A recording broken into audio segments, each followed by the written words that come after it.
La guerra comercial sigue complicando el escenario económico de varios países. Estados Unidos informó que retrasará la aplicación de nuevos aranceles a China para evitar un impacto en las ventas navideñas. Claro, de todas formas, desde el gobierno de Pekín aseguraron que la medida estadounidense es una seria violación a los acuerdos entre ambas naciones. Queremos profundizar respecto a lo que está ocurriendo junto a Alejandra Marinovich. Ella es profesora y economista de la Escuela de Negocios de la Universidad Adolfo Ibáñez. Muchísimas gracias por acompañarnos. Muy gracias por la invitación. Buenos días. Bueno, estábamos revisando los mercados, se han tranquilizado respecto de lo que había ocurrido al inicio de semana, pero a partir de lo mismo, de los datos de la guerra comercial entre China y Estados Unidos, pero también de cifras que han mostrado tanto China como algunos países de Europa, entre ellos Alemania, se comienza a hablar esta semana nuevamente de una posible recesión mundial. ¿Hay elementos sobre la mesa para asegurar aquello? Efectivamente, hemos tenido una semana con muchos cambios, con muchas noticias. Los mercados siempre están buscando información y hemos tenido noticias que tienen que ver con una producción industrial de China, que no fueron buenos datos. Tenemos datos de Alemania también que van en un sentido que no apuntan a una recuperación, al contrario, hay muchas dificultades que se empiezan a ver, pero tenemos un dato muy importante que surgió esta semana, especialmente, que tiene que ver con las tasas de interés. Y tenemos una diferencia muy importante entre las tasas de 2 años de los bonos del Tesoro de Estados Unidos y las tasas de 10 años. Y eso incluso ha llegado a niveles que son llamativos. Entonces, cuando uno ve la historia de los datos, observa que hay ciertos elementos, no con certeza, pero sí que son regularidades que se observan a veces con riesgo, por supuesto, y esta señal sobre las tasas de interés, sobre las oportunidades de inversión, sobre las perspectivas que tienen los agentes en el mercado, empiezan ya a señalar con riesgo, con incertidumbre, cierta probabilidad mayor que antes de una posible recesión a nivel mundial. Ahora, cuando hablamos de la situación que esta arremetida que hace Estados Unidos, la respuesta por parte de China, es decir, que va a responder, ¿cuáles son las principales armas que tiene China en este caso para contrarrestar la situación que le está haciendo ver Estados Unidos? La verdad es que las guerras son efectivamente situaciones donde se generan conflictos con distintas herramientas. Y lo que hemos observado acá es un escalamiento. Partimos inicialmente con ciertas restricciones arancelarias que tuvieron mucho impacto a nivel mundial. Pero uno se preguntaba si era una guerra o eran simplemente conflictos. Estados Unidos y China tienen a lo largo de su historia relaciones comerciales, como son dos potencias muy grandes, que tienen bastante roce. Se han encontrado en disputas en la Organización Mundial del Comercio, hemos visto esta forma de dos potencias de comerciar. Entonces, cuando veíamos un arancel, pero cuando observamos que hay una seguidilla de aranceles y que se sostienen en el tiempo, que además son parte importante de la campaña de Donald Trump para la reelección, entonces encontramos antecedentes para hablar precisamente de una guerra. Ahora, en una guerra, las economías tienen distintas herramientas y en el comercio afectan tanto los aranceles como los tipos de cambio. Y lo que hemos visto en los últimos días es que China ha traído sobre la mesa una nueva herramienta que es parte de su política de hace muchos años, que es la intervención del tipo de cambio. Ahora, China en este sentido tiene muchas más posibilidades que Estados Unidos, porque Estados Unidos tiene el dólar, que es una moneda de circulación internacional. En cambio, China tiene bastante más control sobre su moneda y la ha usado para promover la competitividad. Entonces, lo que hemos observado es que esta guerra comercial se empezó a pelear con aranceles, ha habido otros tipos de restricciones, otros tipos de, por ejemplo, de prohibiciones, incluso listas negras de empresas, que son distintas de los aranceles, y adicionalmente se generó la expectativa con este paso que dio China de generar lo que se denomina una guerra cambiaria, sobre la cual todavía no tenemos antecedentes decididos.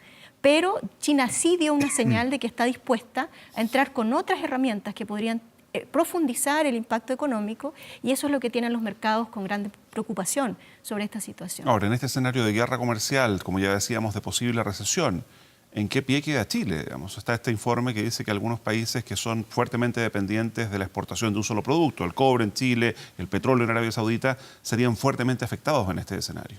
Efectivamente, yo creo que ya hemos visto que Chile ha sido fuertemente afectado, lo hemos visto en las proyecciones de crecimiento, lo hemos visto en el empleo, lo hemos visto en el precio del cobre a nivel mundial y de otros commodities. Y yo creo que uno de los grandes efectos que tiene esta guerra comercial en el caso de Chile, que efectivamente ha sido uno de los países emergentes que más ha sido afectado, tanto por el precio del cobre, pero también por la incertidumbre que generan los mercados. Ya, pero el punto es acá si ya tocamos fondo o esto podría seguir empeorando. Yo creo que podría seguir empeorando dependiendo de lo que ocurra entre Estados Unidos y China. Tenemos estas señales mezcladas, sobre todo en el medio de la campaña de Donald Trump, en que dice voy a suspender los aranceles, los corro para septiembre y para diciembre. Ahí hay una señal. También mandó hace poco un tuit que decía juntémonos, ¿no es cierto? Personal meeting. Por lo tanto, quieren mantener esta conversación, pero de repente aparecen también algunos ejecutivos de los gobiernos diciendo nos vamos a juntar, hay una posible reunión en septiembre. Entonces lo que observamos es mucha incertidumbre y lo que requieren los mercados es claridad para poder tomar decisiones y hacer procesos de inversión, que es lo que Chile necesita. Chile es un país que depende de estas inversiones internacionales. Entonces es difícil decir si podemos empeorar o no, depende efectivamente si la guerra comercial continúa y se añaden estos otros elementos de riesgo, yo creo que podemos continuar en una reducción, porque el resto de nuestros socios comerciales no nos está pasando mejor. Eso significa que es muy difícil para nosotros repuntar, recuperar, por ejemplo, pensar en niveles de crecimiento de 4, 3,5, yo creo que está fuera de la mesa. Y si vemos la situación de Argentina, de Brasil, que son los otros socios comerciales que tenemos, y el impacto que ha tenido en economías como Singapur, Corea del Sur, lo que vemos es que nuestros socios comerciales también lo están pasando mal y esta incertidumbre se ve a nivel general. Por lo tanto, yo creo que es muy difícil decir que vamos a mejorar. Depende de si hay señales o no en este tema y en la recuperación de los otros países. Todavía falta mucho por decir. Cuando vemos el pronóstico y si nos hacemos a la idea que Donald Trump necesita solucionar, sobre todo el tema agrícola, con estas herramientas que hablábamos que tiene China, cuando castiga el intercambio comercial con Estados Unidos en la parte agrícola y tecnológica sobre todo, y pensamos que Donald Trump está apuntando a las elecciones del próximo año en Estados Unidos, uno podría creer que así como el presidente norteamericano incendia la pradera con sus tweets, también tiene la capacidad de llegar a acuerdos, como lo vimos con Corea, de un minuto a otro. Cuando pensábamos que ya había una guerra inminente, de repente éramos todos amigos. ¿Cree usted que esta situación debería ir por ese camino ya pensando en el primer semestre del próximo año y por ende habría una repercusión positiva hacia nosotros? Yo creo que Donald Trump está realizando una política que genera gran incertidumbre. Por lo tanto, es difícil predecir cómo lo va a usar. Si uno observa la trayectoria de la forma en que se ha relacionado con los países, tenemos recientemente un tuit donde Donald Trump elogia a Xi Jinping. Le dice, es un gran líder, pero después inmediatamente le dice, ahora tienen que tratar del problema de Hong Kong. Y además se hace cargo en algunos tweets también, dicen, yo no sé por qué me echan la culpa a mí cuando lo que pasa en Hong Kong no lo es, y China no para de decir que es un asunto interno. Que es un asunto interno. Entonces tenemos acá temas sobre la mesa que podrían efectivamente tener un incendio o escalarse. Sin embargo, yo creo que hay dos elementos que son centrales al momento de pensar por dónde podría ir Donald Trump. No solo Donald Trump, sino su administración. Yo creo que el primero es que está la reelección. Y en esa reelección lo que hemos observado es que esta política de ir a buscar a los socios comerciales y poner en primer plano a sus votantes ha tenido éxito para Estados Unidos y además tiene una base de una recuperación económica que es más fuerte que el resto. Por lo tanto, uno podría decir que tiene más espaldas para continuar con una política de incertidumbre.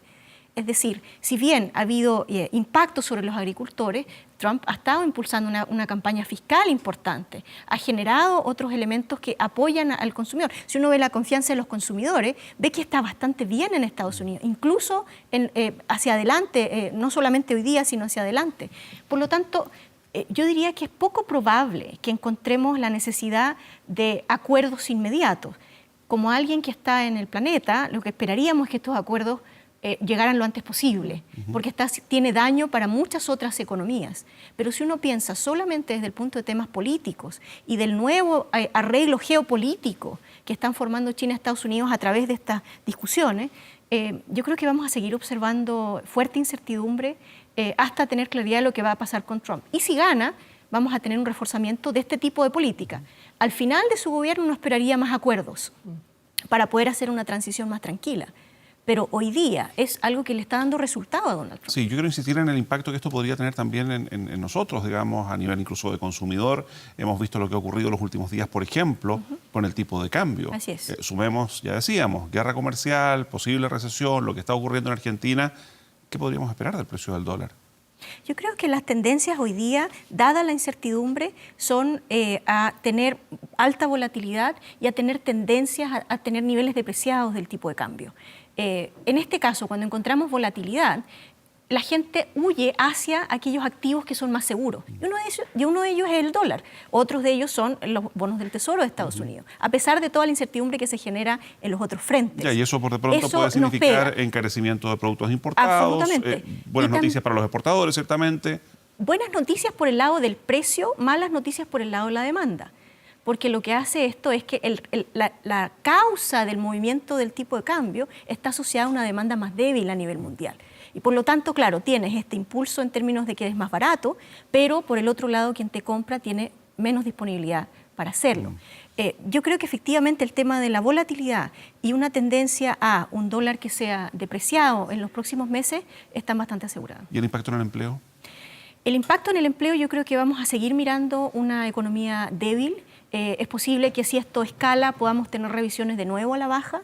Y por lo tanto es necesario que las familias tengan en cuenta que estamos en un tiempo de volatilidad, que el escenario externo es mucho peor de lo que se había pensado el año pasado, y por lo tanto tenemos que estar atentos a, como economía muy conectada al resto, cómo nos paramos frente a la volatilidad, cómo nos paramos frente a las oportunidades de inversión de largo plazo. Y aquí aparecen los temas que siempre están pendientes en la economía chilena. Aparece el tema de la productividad, aparece el tema de la distribución del ingreso, aparece el tema de la confianza, por tomar algunos de los desafíos que tenemos con guerra comercial o sin guerra comercial y que nos preparan para enfrentarnos a volatilidades como esta, que son normales en nuestra economía. Ahora, ¿cuál es el pronóstico que hace? ¿Usted cree que esto se remite a esta guerra comercial, que podría llegar a una escalada más allá, sobre todo cuando escuchamos que China habla que hay una mano, que podría haber una mano negra detrás de la escalada de violencia que se ha visto en Hong Kong? Cuando tenemos este conflicto histórico entre estas ambas potencias, o sea que ¿se está caminando sobre huevos o no? Hay que tener una tranquilidad y esto es netamente comercial y debería ir aplacándose de acuerdo a que se acerque la fecha de las elecciones en Estados Unidos. No, yo creo que este es un escenario bastante complejo desde el punto de vista de riesgo internacional.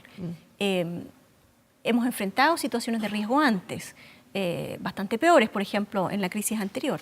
Pero lo que vemos hoy día es bastante más complejo. Lo que vemos es que la guerra comercial es uno de los ingredientes. China está llevando adelante una política de, por ejemplo, de generar mayor producción con valor propio, más hacia los servicios. Ahí tienes cambios importantes estructurales en lo que viene de la economía hacia adelante. Tenemos Europa que no ha logrado recuperarse, tenemos los bancos centrales reaccionando, tenemos las economías emergentes mostrando problemas que tienen que ver con el tipo de cambio, con las migraciones, con los temas ambientales. Por lo tanto, el riesgo internacional hoy día tiene múltiples componentes. Uno de ellos, yo creo que uno muy importante y que ojalá pudiéramos eliminar y volver a la mesa de conversación y trabajar en organismos multilaterales, que es donde Chile sí tiene ventajas de poder llevar a la mesa a conversar, llevar elementos técnicos, porque como país pequeño nos cuesta mucho inclinar la balanza. Entonces lo que queremos hacer es volver a los actores a la mesa. Eso es fundamental para nosotros. Pero la guerra comercial es uno de varios elementos que configuran este mundo incierto que tenemos hoy día. Y en este escenario de incertidumbre, ¿dónde podrían estar las oportunidades que siempre aparecen, digamos? Sí, yo creo que las oportunidades nos hacen ver cuán vulnerables somos a los cambios internacionales y por lo tanto yo creo que la urgencia de estas discusiones que estamos hablando, de los temas sociales chilenos, del tema de la distribución del ingreso, de cómo nos paramos como sociedad, especialmente cuando estamos en el borde, decimos, ¿no es cierto?, en el umbral del desarrollo, es acá donde nosotros tenemos que discutir, no solo cómo nos afecta, claro, está lloviendo afuera, pero también tenemos que tener discusiones sobre cómo nos enfrentamos. Lo que Entonces, pasa es que, reformas estructurales son fundamentales. Que en paralelo a todo esto, siempre hay que recordar, digamos, los principales socios comerciales de Chile son China y Estados Unidos, Estados Unidos y China. Y en este escenario de guerra comercial, cada uno de esos países, cada uno de esos gobiernos, también está tratando de que países como Chile, por pequeños que parezcan, vayan hacia su lado. Exacto. Y ahí, digamos, hay quienes plantean que podrían surgir oportunidades de negocios, de acercamiento, pero un acercamiento que simultáneamente significa alejarse del otro. Sí. ¿Por qué hay que optar? ¿O no hay que optar? Yo creo que la estrategia de Chile ha sido profundizar las relaciones internacionales. Yo creo que en ningún caso podríamos ganar si fuéramos obligados a elegir entre China y Estados Unidos. Además, habría que tener en cuenta que esta no es una guerra como la Guerra Fría anterior. Alguien ha dicho que es la Guerra Fría 2.0. Yo creo que no es así, porque no están los elementos ideológicos que había en la anterior. Pero sí están, por ejemplo, el tipo de herramientas que se utilizan a nivel mundial. Y lo que yo quisiera ver es que gobiernos como los europeos, gobiernos como el de Donald Trump y el de China, vuelvan a las mesas multilaterales, porque el impacto que tienen sus decisiones afecta a muchos países. Pero es que eso se ve un poco probable, sobre todo cuando el mismo Donald Trump esta semana ha señalado que quiere volver a alejarse de la Organización Mundial de Comercio, por ejemplo. Sí, lo ha dicho desde antes, desde su campaña. Sin embargo, también es cierto que en la medida que necesita apoyos internacionales para su política y mostrar un lado más moderado, vuelve a hacer estos guiños hacia organizaciones internacionales como el G20 y las conversaciones que vimos con China. Entonces, yo lo que espero, lo que quisiera ver, pero no es el único escenario posible, es que efectivamente las reelecciones en Estados Unidos permiten volver a reflotar ciertos organismos internacionales que podrían darle un mejor posicionamiento a Chile y postergar el mal escenario de que tengamos que elegir. Yo creo que es muy difícil para Chile, especialmente si produce cobre, dejar de venderle a cualquiera de sus dos principales socios. Y en ese sentido, entonces, y siguiendo con lo que planteaba Mauricio, no hay una guerra fría, pero no podría haber una guerra tecnológica que en definitiva sí Chile tiene que optar y que Estados Unidos ya lo ve en mal pie después de que Chile ha optado de alguna forma por la tecnología china y que no necesariamente está dando todo su apoyo a Estados Unidos. O sea, ¿no estamos ahí un poco entre la espada y la pared? Efectivamente, los elementos tecnológicos de esta disputa comercial son muy importantes. Si uno piensa, por ejemplo, en el rol que ha tenido la discusión sobre Huawei y otras empresas tecnológicas, yo creo que ese es un riesgo importante. Sin embargo, lo que observamos a nivel internacional es que las empresas multinacionales buscan múltiples mercados. Y cuando hay un mundo tan riesgoso como esto, la diversificación de los mercados es necesaria. Eso significa que desde el punto de vista privado, esta polarización de las relaciones internacionales tecnológicas no es favorable para los negocios internacionales. Entonces, yo confío en que las empresas internacionales van a presionar para que existan estos elementos de compatibilidad. Lo que usted plantea me parece más bien un escenario de alto riesgo, existen. Sin embargo, hoy día lo que vemos es que los negocios son altamente dinámicos y que el mundo tecnológico es fundamental. Yo creo que es muy difícil llegar a tener cambios que sean tan graves porque afectaría rudamente no solamente a Estados Unidos y China, sino al resto del planeta. Y es ahí donde los organismos internacionales, la presión europea, la necesidad de socios para impulsar otros elementos de la campaña política de Donald Trump, a mí me hacen sentido que pueden matizar, que pueden generar soluciones que sean más neutras, en cambio de estos escenarios que son, yo diría, más bien extremos. Muy bien, pues Alejandra Marinovich, muchísimas gracias por habernos acompañado. Gracias por la invitación. Muy buenos días.